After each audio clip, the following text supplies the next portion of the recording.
Всем привет и здравствуйте! Мы в студию One Studio с Олегом Палмой, который нам сегодня расскажет немножко о себе, о театре Палмы и о спектакле «Одна абсолютно счастливая деревня». Здрасте, Олег. Добрый день. А расскажите нам немножко наверное, для начала о вас. Ну что, да, я Олег Палма, я режиссер русского театра в Ванкувере, вот уже 20-й год. Я окончил в Украине театральный институт. 20 лет работал актером в театре Марии Заньковецкой, в ТЮЗе в детском. Потом переехали, в 96-м году переехал с семьей в Ванкувер. И сразу открыли сначала детский театр, теперь уже взрослый театр. Но параллельно с этим и у нас детская студия для маленьких детей классы. У нас средняя группа классы, мы делаем с ними спектакли. И взрослый театр, который находится на Арбютусе в русском центре. Сейчас мы взяли спектакль, пьесу Бориса Вахтина «Одна абсолютно счастливая деревня». Сразу буду отвечать уже и на вопросы.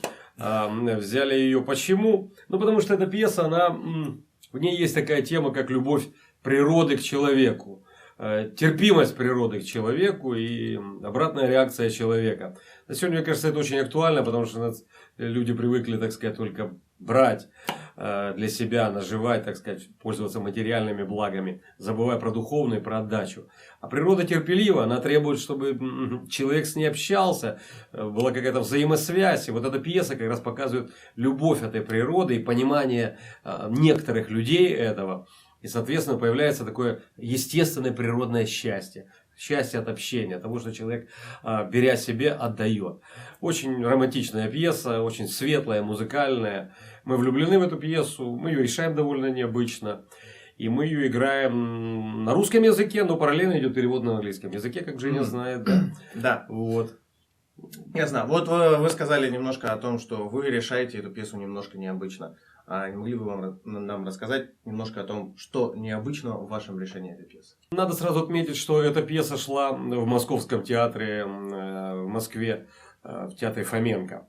Шла на малой сцене, то есть на маленькой сцене, на небольшой. У нас она, наоборот, разработана на большой сцене. Мы играем ее, прием мы сделали на сцене, в зале, играем перед зрителями на балконе. То есть она у нас растянута, мы пользуемся видеоаппаратами, которые показывают ширину, поля, леса, то есть просторы вот этого русского уголка природы. И она смотрится гораздо шире, то есть у нас там сбор урожая, выходят женщины, собирают. Все это в таком немножко с политическим наклоном, потому что это были сталинские времена, да, и были своеобразные смешные формы, которые тогда принимались очень серьезно, да, там флаги, барабаны.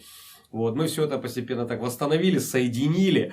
И на фоне, конечно, всей этой природы, всей этой натуральности, искусственность выдумки человека смотрится немножко комично, абсурдно, гротескно. Вот. И мне кажется, что зритель это поймет, увидит и над многими вещами сможет посмеяться. Ну да. Я, собственно, видел уже пьесу, вы ее ставили в прошлом году, и она прошла с очень большим успехом. Мне кажется, это действительно очень интересное произведение. Ну вот у меня такой вопрос. В Ванкувере очень много разных людей. И вопрос хочу поставить так. Кому эта пьеса будет интересна? Какой это человек? Знаешь, Жень, я думаю, что наш театр уже давно похож немножко на сито. На сито. И мы, честно говоря, когда ставим пьесу, мы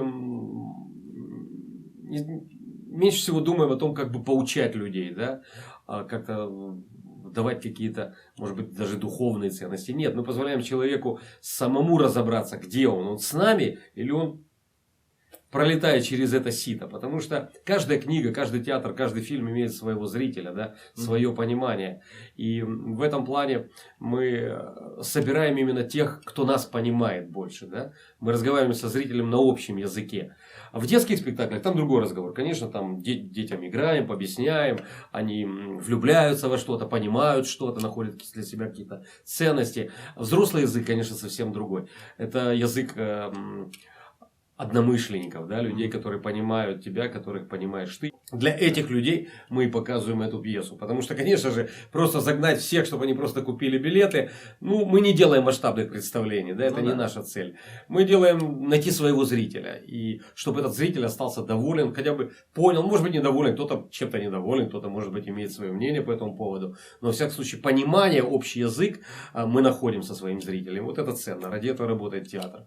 Мне кажется, эта пьеса действительно интересна для очень-очень обширной аудитории.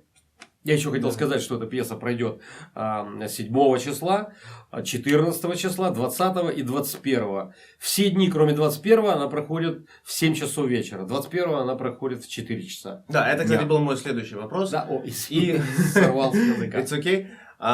Значит, это будет 7, 14, 20, 21 в 7 часов. В русском центре. В русском центре. Это перекресток Арбютуса и 4. Приглашаем. Большое спасибо за внимание. Поверьте, я думаю, вам должна понравиться эта пьеса, если вы тем более смотрели наши другие спектакли. Потому что, в принципе, наши спектакли все как-то несут определенные одни мысли. Я думаю, что мы просто продолжаем в этом спектакле свой разговор со зрителем. Да, я тоже рекомендую всем пойти посмотреть спектакль. Приглашайте своих англоязычных друзей. И спасибо вам, Олег. Да, большое спасибо, Женя. Всего хорошего. До встречи. Всем пока. Приходите, счастливо.